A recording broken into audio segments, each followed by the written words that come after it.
बांकेलाल का कमाल। बहुत समय पहले की बात है। रामपुर गांव में एक गरीब आदमी ननकू अपनी पत्नी गुलाबवती के साथ रहा करता था। ननकू दिन भर गांव के जमींदार के खेतों में काम करता था और शाम को काम के बदले उसे जो अनाज मिल जाता था, पति पत्नी उसे खाकर संतुष्ट रहते थे। गुलाबवती प्रतिदिन रात को सोने से पहले घंटों भगवान शिव की पूजा किया करती थी। ओम नमः शिवाय, ओम नमः शिवाय। उस समय भगवान शिव कैलाश पर्वत पर पार्वती जी के साथ बैठे बैठे बातें कर रहे थे। जब ओम नमः शिवाय, ओम नमः शिवाय। स्वामी, यह कौन है जो नित्य इस समय आपको याद करती है? देवी, यह मेरी सच्ची पुजारिन की पुकार है। सच्ची पुजारिन, यह आप कैसे कह सकते हैं कैलाशपति? मैं समझ गया प्रिय कि तुम क्या चाहती हो। तुम स्वयं पृथ्वी पर चलकर मेरी पुजारिन से मिलना चाहती हो। हम तुम्हारी यह मनोकामना अवश्य पूरी करेंगे। और फिर उस रात गुलाबवती ने जैसे ही पूजा समाप्त कर आंखें खोली, अरे भगवान, आप मैया पार्वती के साथ! मैं तो धन्य हो गई। हम तुम्हारे भक्ति भाव से बेहद प्रसन्न हैं गुलाबवती। मांगो, क्या मांगती हो? प्रभु, आपके दर्शन कर मैंने सब कुछ पा लिया। फिर भी आपकी कृपा दृष्टि मुझ पर है, तो आप मुझे एक पुत्र दे दें। तथास्तु। और इसी के साथ भगवान शिव और पार्वती आलोप हो गए। खुशी से झूमती गुलाबवती ने जब यह बात सोते हुए ननकू को जगाकर बताई, तो वह भी खुशी के मारे उछल पड़ा। तो तुम सच कह रही हो भाग्यवान, मैं बाप बनूंगा। जी। वर्ष बीतने से पहले ही गुलाबवती ने एक पुत्र को जन्म दिया। हे भगवान, आज मैं कितना खुश हूँ। भाग्यवान, मैंने तो इसका नाम भी सोच लिया है, बांकेलाल।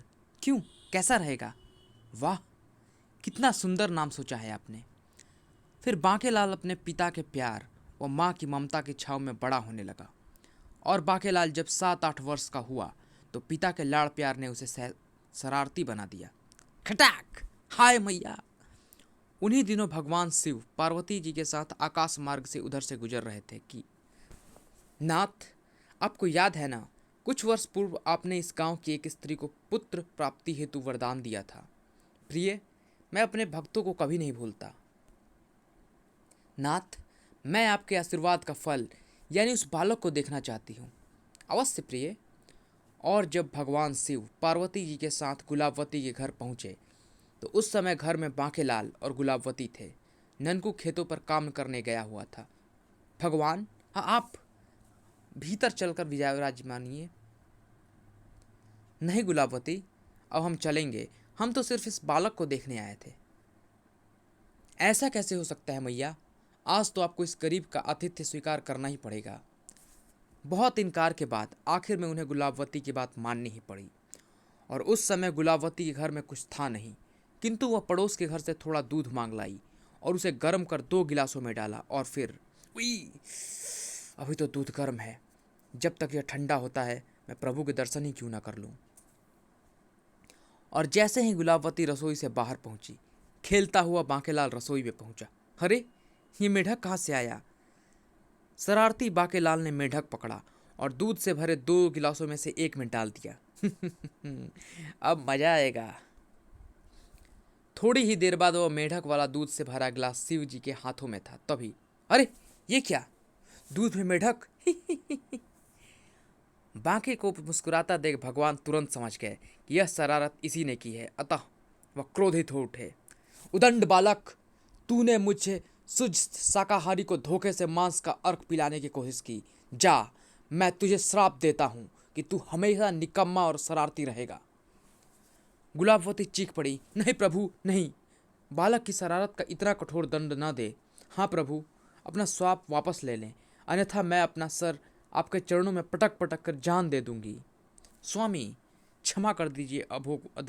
अबोध बालक की शरारत का दंड अपने भक्त क्यों दे रहे हैं? तब मेरा साप मिट तो नहीं सकता, परंतु इसका प्रभाव इस तरह कम हो सकता है कि यह लड़का जो भी शरारत करेगा उससे इसे कोई हानि नहीं पहुंचेगी, बल्कि कुछ लाभ ही होगा। ऐसे ही शरारतों के लाभ से इसका जीवन यापन होगा। क्या? इसके बाद शिव तो पार्वती के साथ चले गए, लेकिन उनके साप के कारण बाकेलाल की शरारतें दिन प्रतिदिन बढ़ने लगी। एक दिन की बात है, गांव का दूधिया रघु पेड़ के नीचे उदास बैठा था। उफ, अब क्या होगा, आज तो बच्चे भूखों मर जाएंगे। कमबख्त बिल्ली ने ऐसा रास्ता काटा कि पत्थर की ठोकर लगने से सारा दही जमीन पर आ पड़ा। तभी कहीं उधर से बाकेलाल निकला और उसने एक सरसरी नज़र रघु पर डाली, पर तभी उसकी नज़र ठीक उसके ऊपर डाल पलट के मधुमक्खियों के छत्ते पर पड़ी। और बहुत दिन हो गए मैंने किसी का कचौरी जैसा फूला मुंह नहीं देखा। और अगले ही पल खटाक, बाप रे मुसीबत! मधुमक्खियों से बचने के लिए रघु ने सिर का पगड़ी को खोलकर ओढ़ लिया। बाकेलाल पहले ही भाग खड़ा हुआ था। थोड़ी देर बाद जब मधुमक्खियों की हलचल खत्म हुई तो रघु उठा, और जब उसने देखा कि अरे, मेरा मटका तो शहद से भर गया। वाह, ऊपर वाले किसी को छप्पर फाड़ कर देता है तो किसी को छत्ता फोड़ कर। रघु ने गांव के बनिए को शहद बेचकर घर के लिए सामान खरीदा। तभी उसकी नज़र सामने से आते बाकेलाल पर पड़ी। अरे, ये तो वही लड़का है जिसकी वजह से आज मेरे बच्चे भूखे सोने से बच गए। अरे बेटा, जरा सुनना। बाप रे, भागो! बाके भागा तो रघु भी उसके पीछे पीछे दौड़ पड़ा और जल्दी उसे पकड़ लिया। अब तो फंस गया बाके, अब तेरी खैर नहीं। बेटा, आज तेरी वजह से मेरे घर का चूल्हा जलेगा। बेटा, वो शहद पूरे 10 सिक्कों में बिका और तू ले यह एक सिक्का और मौज कर। एक सिक्का बाकेलाल को देकर रघु चलता बना। और बाकेलाल, बेईमान कहीं का, मेरी वजह से फ़ायदा इसे 10 का हुआ और देकर गया मुझे एक सिक्का, कम से कम 5 तो देता। बाकेलाल के पड़ोसी लालू व चालू, जो गांव में बेहद शरीफ समझे जाते थे, वास्तव में पक्के चोर थे। उन्होंने आजकल अपने और आसपास के गांवों में जबरदस्त सफाई अभियान चलाया हुआ था। एक दिन सुबह मुंह अंधेरे ही गांव के लाला सुखीराम के घर झाड़ू फेर कर लौटे और फिर चोरी का माल अपने घर के पिछवाड़े दबाकर उस स्थान की पहचान के लिए वहां पर एक आम का पौधा लगा दिया और अंदर जाकर चैन की नींद सो गए। और सुबह जब बाकेलाल की निगाहें उस आम के पौधे पर पड़ी तो पड़ोसी आम खाएंगे और हम ललचाएंगे? नहीं, ऐसा कदापि नहीं हो सकता। मैं इस पौधे को जड़ से उखाड़ दूंगा। और जैसे ही बाकेलाल ने पौधे को उखाड़ा, अरे बाप रे, सोने के सिक्के! तभी लालू चालू भी वहां पहुंच गए। उफ, इस कमबख्त की वजह से तो हमारी पोल खुल जाएगी। हाँ, अब इसका जिंदा रहना ठीक नहीं। तभी बाकेलाल की नज़र उन पर पड़ी तो वह दौड़कर दीवार के पार कूदा। जिंदा नहीं बचना चाहिए, बाप रे, भागो! लेकिन जल्दबाजी में वह दूसरी तरफ घिर गया। ठीक तभी सुखीराम के घर हुई चोरी की जांच करने स्वयं नगर कोतवाल सैनिकों सहित उधर से गुजर रहा था। हाय, मैं मरा! क्या बात है बेटा, तुम इतने घबराए हुए क्यों हो? जे जीवो!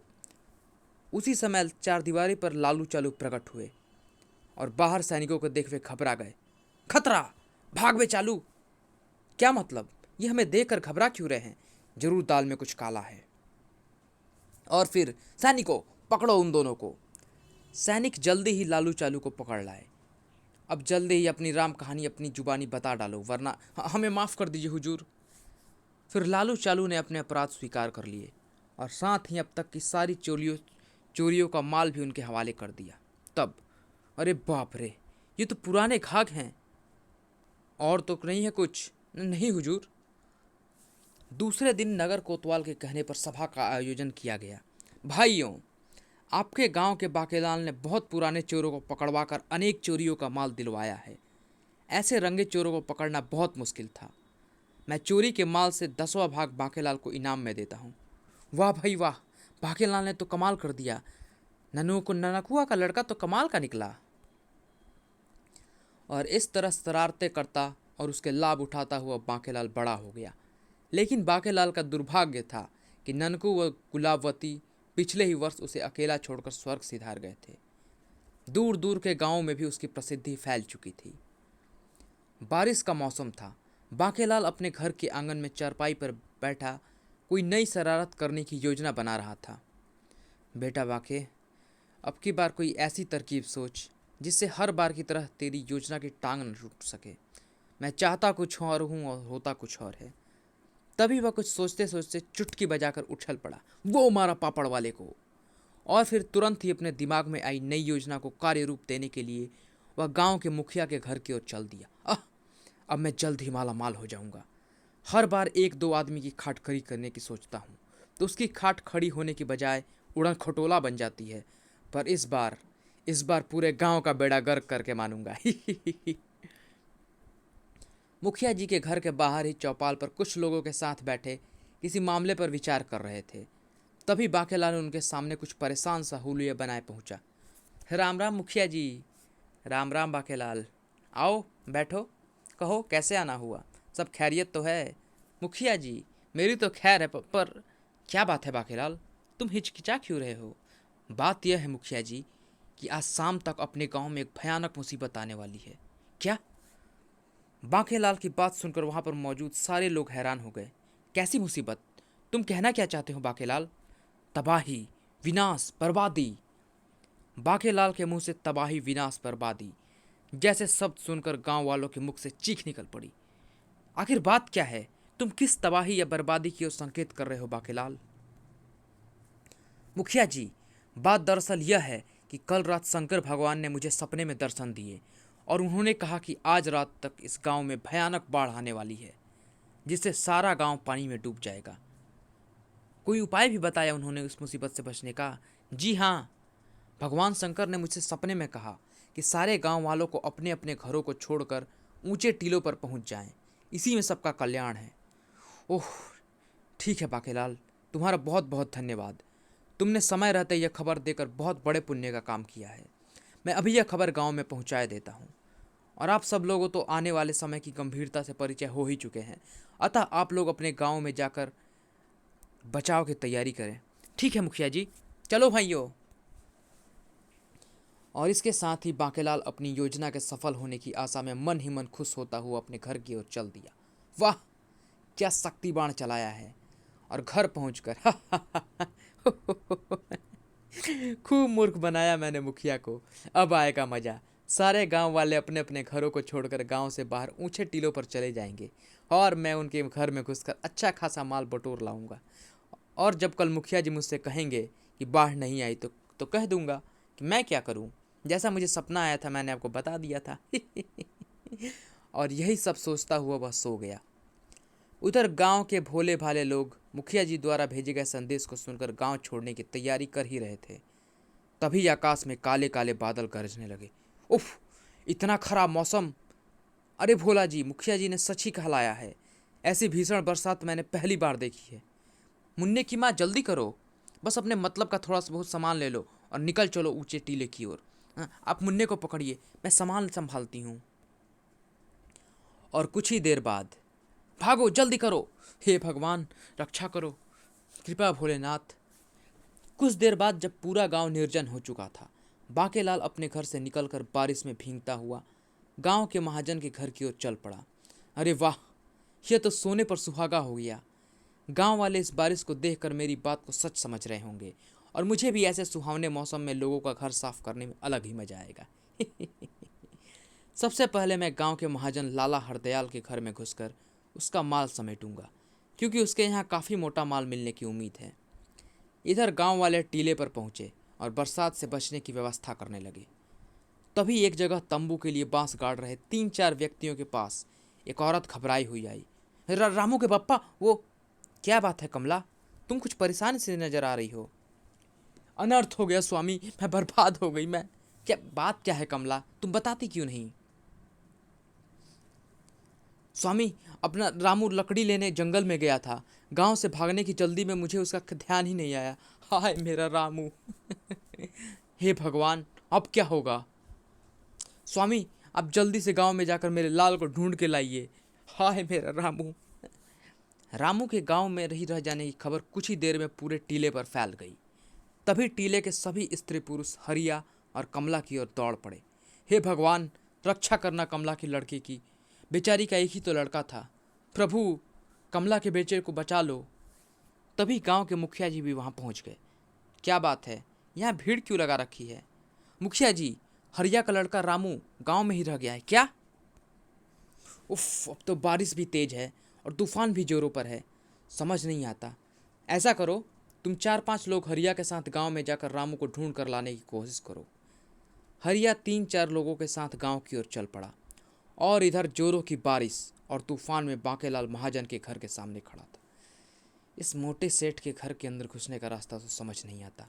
कमबख्त ने कितनी ऊंची दीवारें और मोटे मोटे दरवाजे बनाए हैं। तभी कुछ सोचकर अगर किसी तरह छत पर पहुंच जाऊं तो शायद अंदर घुसने का कोई मार्ग मिल जाए। बांकेलाल की निगाहें महाजन की छत पर पहुंचने के उपाय की तलाश में चारों तरफ दौड़ने लगी। पर ऊपर छत तक पहुंचा कैसे जाए? हाँ, वो रामू के घर के पिछवाड़े लकड़ी की सीढ़ी दिखाई पड़ रही है। और अगले ही पल बांकेलाल रामू के घर के पिछवाड़े पड़ी लकड़ी की सीढ़ी को उठा लाया और फिर सीढ़ी महाजन की मकान की दीवार पर लगाकर उस पर चढ़ने लगा। उधर रामपुर गांव के पास बहने वाली नदी में बाढ़ का पानी खतरे के निशान से ऊपर पहुंच गया। अब महाजन के घर के आंगन में उतरने के लिए सीढ़ी लगाकर यहीं लगानी पड़ेगी। और तभी भयंकर बाढ़ से नदी का बांध भयानक आवाज करते हुए टूट पड़ा। धड़ाम धड़ाम। उस नदी का पानी पूरी तेजी के साथ रामपुर गांव की ओर बढ़ने लगा। बांकेलाल अभी महाजन की छत पर खड़ा सीढ़ी ऊपर खींच ही रहा था कि पानी का रेला उसकी तरफ तेजी से बढ़ा और फिर उसके पैर छत से उखड़ गए। हाय, मैं मरा।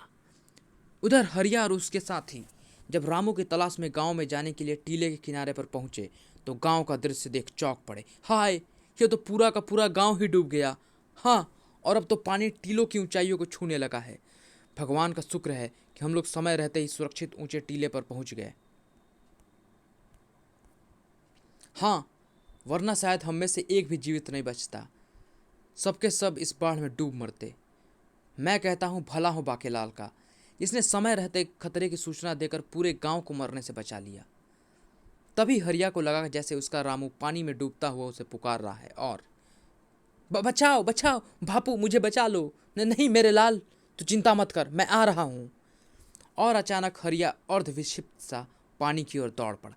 मेरे बेटे, मेरे रहते तुझे कुछ नहीं हो सकता। मैं आ रहा हूँ।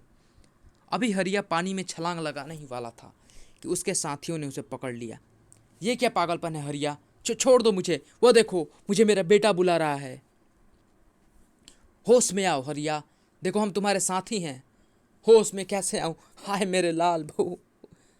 हरिया रोता पछाड़े खाता वहीं बेहोश हो गया और अपने साथियों के बाहों में झूल गया। उफ, लगता है बेटे के गम में होश खो बैठा है।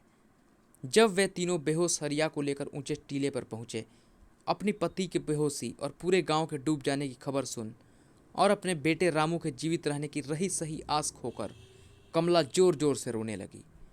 उधर बांकेलाल पानी के बहाव के साथ साथ डूबता उतराता हुआ एक तरफ बहा चला जा रहा था। बचाओ बचाओ। तभी बांकेलाल की नज़र अपने साथ साथ तैरते लकड़ी के गट्ठर पर पड़ी जिस पर हरिया का लड़का रामू पानी के बहाव के साथ साथ बह रहा था। अगर मैं इस लड़के को गट्ठर से ढकेल कर यह गट्ठर हथिया लूँ तो शायद बच जाऊँ। और मन में इस विचार के आते ही बांकेलाल ने उस लड़के को गट्ठर से उठाकर फेंकने की कोशिश की तो लकड़ी का गट्ठर पानी के तेज बहाव में दूर बह गया। अरे यह क्या, अब क्या होगा? बांकेलाल पानी में डूबता उतराता बहता रहा पर हाथ में पकड़े रामू को उसने न छोड़ा। बचाओ बचा। इसी के साथ बांकेलाल की चेतना भी लुप्त होती चली गई। सुबह होने तक बारिश रुक गई और तूफान शांत हो गया था। गांव के लोगों ने टीले के किनारे पर जाकर देखा। चारों ओर दूर दूर तक बाढ़ का पानी फैला हुआ था। उसे देखते ही हरिया और कमला रामू की याद करके सिसक उठे। रामू, मेरा बच्चा, रामू मेरे लाल, तू मुझे छोड़कर कहाँ चला गया मेरे लाल? तभी अरे वो देखो क्या है। गांव वाले सामने देखते ही चौंक पड़े। अरे लगता है कोई आदमी है उस छप्पर पे। हाँ, पता नहीं बेचारा कौन होगा, पता नहीं अब तक जिंदा भी होगा या नहीं।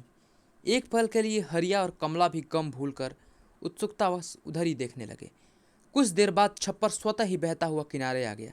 अरे इस पर तो बांकेलाल और हरिया का लड़का है। अरे हाँ, आश्चर्य है। हरिया और कमला अपने बेटे को सामने देख एवं उसे मरा हुआ जानकर उसके ऊपर गिर पड़े। हाय मेरा लाल मेरा रामू, मेरा कलेजे का टुकड़ा। लेकिन गांव का बूढ़ा वैद्य बांकेलाल और रामू के उठते गिरते सीने को एक ही नज़र में ताड़ गया। अरे जल्दी करो, इन दोनों को किसी सुरक्षित स्थान पर पहुंचाओ ताकि मैं इनका उपचार कर सकूं। पर वैद्य जी, ये तो नहीं, ये दोनों अभी जिंदा है, देख नहीं रहे इनकी सांसें चल रही हैं। उफ, शुक्र है भगवान का। फिर गांव वाले बेहोश रामू और बाकेलाल को उठाकर तंबू में ले आए और वैद्य जी उनका उपचार करने लगे। फिर थोड़ी ही देर में पहले बाकेलाल की चेतना वापस लौटी। आह, उसने अभी अपनी आंखें हल्की सी खोली ही थी कि गांव वालों की भीड़ देखकर उसने अपनी आंखें पुनः बंद कर ली। ये गांव वाले मुझे क्यों घेरे खड़े हुए हैं और मैं यहाँ कैसे आया? फिर शीघ्र ही चेतना खोने की पूरी स्थिति बांकेलाल के मस्तिष्क में घूम गई। उफ, लगता है गांव वालों ने मेरा झूठ पकड़ लिया है, तभी ये सब मुझे घेरे खड़े हैं। अब इनसे कैसे जान बचाई जाए? मेरी इतनी शानदार योजनाओं की टांग तो हर बार टूटी है, पर इतनी बुरी तरह कभी नहीं कि जान बचाने के लाले पड़ जाएं। धन्य हो बाकेलाल, इसने तो अपनी जान पर खेलकर हरिया के लड़के को बचाने की कोशिश की है। वाकई बाकेलाल की जितनी भी तारीफ की जाए वह कम है। आंखें बंद किए लेटे हुए बाकेलाल ने जब गांव वालों की बातें सुनी तो बहुत हैरानी हुई। कहाँ वह लोगों से जान बचाने के उपाय सोच रहा था और कहाँ एक हरिया के लड़के रामू को ही क्यों, इसने तो सारे गांव को इस मुसीबत से बचाया है। तो यह बात है। हाँ, जो अगर बाकेलाल इस बात की पहले न सूचना देता तो शायद हम में से कोई भी जीवित न बचता। सच ही बाकेलाल तो हमारे लिए ईश्वर का वरदान है। अरे कमबख्तों, जो अगर सच ही मुझे पता होता कि आज ही इस गांव में बाढ़ आने वाली है तो मैं तुम लोगों को कभी न बताता, बल्कि मैं तो तुम लोगों को मरने के लिए गांव में छोड़कर खुद गांव से निकल जाता। और जब तुम लोग मर खप गए होते तो मैं अकेला पूरे गांव का बेताज बादशाह होता और फिर तुम लोगों के घरों को खोद कर उनमें से सारा माल पानी हथिया लेता। बस सत्यानाश हो इस बाढ़ का, जो असमय ही आकर मेरी शानदार योजना का बेड़ा गर्क कर गई। तभी बूढ़े बूढ़े वैद्य का अथक परिश्रम रंग लाया और हरिया के बेटे रामू की चेतना भी वापस लौट आई। आह, अम्मा, उफ, शुक्र है भगवान का। बेटे आंखें खोलो, मेरा रामू बच गया। वो अभी भी बोला था ना वैद्य जी। हाँ हरिया, तुम्हारा रामू तो अब खतरे से बाहर है और बांकेलाल को भी अब तक होश में आ जाना चाहिए। जाने क्या बात है, नब्ज तो इसकी ठीक चल रही है। जब बांकेलाल के मन में छिपा भय खत्म हुआ तो उसने भी कराहते हुए आंखें खोली। आह, मैं कहाँ हूँ और हरिया का लड़का रामू कहाँ है? अब तुम सुरक्षित हो बांकेलाल, और हरिया का लड़का भी सुरक्षित है। हे ईश्वर, तू बड़ा दयालु है। बांकेलाल के होश में आते ही गांव के लोग प्रसन्न हो गए। भाई, बांकेलाल जैसे नेक पुरुष के ऊपर ईश्वर की विशेष कृपा होती है। ईश्वर देवता स्वरूप बांकेलाल जी को लंबी उम्र दे। एक सप्ताह में बाढ़ का सारा पानी निकल गया तो सब लोग गांव में पहुंचे। टूटे फूटे मकानों की मरम्मत करने के बाद जब रामपुर गांव का जीवन कुछ हद तक सुधरा तो गांव वालों ने मिलकर चौपाल पर एक सभा आयोजित की। बाकेलाल, आज तुम्हारे ही कारण हम सब लोग सलामत हैं। तुमने अपनी जान पर खेलकर रामू को बचाया। बाकेलाल भैया, हम तुम्हारे इस पुण्य भरे कार्य की जितनी भी तारीफ करें कम है, और हम गांव के सभी लोगों की तरफ से आपको यह स्वर्ण आभूषण भेंट करते हैं। यह आप लोग ले लो बेटे, यह तो सप्रेम भेंट है। सत्यानाश हो इस बाढ़ का, वरना मैं इतनी थोड़ी सी ही नहीं बल्कि पूरी गांव की दौलत का अकेला मालिक होता। ठीक है, आप लोग इतना कहते हैं तो मैं भला इनकार कैसे कर सकता हूँ, ले ही लेता हूँ। और सारे रामपुर वासी बांकेलाल के मन में उठ रहे असल विचारों से अनभिज्ञ उसे प्रशंसात्मक दृष्टि से देख रहे थे। वाकई में देवता स्वरूप इंसान है बाके। वाह, क्या विचार है बाकेलाल के। उधर विशालगढ़ के राजा विक्रम सिंह का दरबार लगा हुआ था। इसी दरबार में तरह तरह की चर्चाओं के बीच महाराज विक्रम सिंह बांकेलाल के एक दो कारनामे सुनकर इतना प्रभावित हुआ कि मंत्री धर्म सिंह, आप फौरन सैनिकों के साथ रामपुर गांव जाकर बांकेलाल को ससम्मान राज अतिथि के रूप में लिवा कर आए। जो आ गया महाराज। एक बात और, राज अतिथि को आते समय किसी प्रकार का कष्ट न हो, इस बात का विशेष ध्यान रखा जाए। आज्ञा का पूरी तरह पालन किया जाएगा। और फिर कुछ देर बाद मंत्री धर्म सिंह एक सुंदर रथ और 5 घुड़सवार सैनिकों के साथ रामपुर गांव की ओर चल पड़ा। और उधर बाकेलाल अपने घर में नई शरारत के लिए मन ही मन को योजना बना रहा था। अब किसकी और कैसे खाटकड़ी की जाए जिससे मेरी जिंदगी के दिन फिर जाएं। तभी खट खट। उफ, भला कौन हो सकता है? कौन है भाई? हम हैं विशालगढ़ के सैनिक। हे भगवान, ये सैनिक लोगों का मुझसे क्या काम? हो ना हो किसी ने मेरी शिकायत की है जो ये मुझे गिरफ्तार करने आए हैं। बाकेलाल, दरवाज़ा खोलो, बाहर मंत्री जी आपको बुलवा रहे हैं। हे भगवान, अब क्या होगा? जरूर कोई घपला हो गया है जो स्वयं मंत्री जी मुझे गिरफ्तार करने आए हैं। पर क्या घपला हुआ है मुझसे?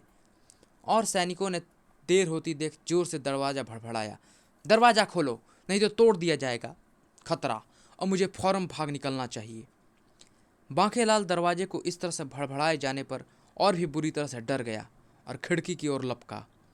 पर तभी बाहर निकलते ही मंत्री धर्म सिंह की नज़र उस पर पड़ी। देखो, वो बांकेलाल कि घर से खिड़की तोड़कर कौन भाग रहा है?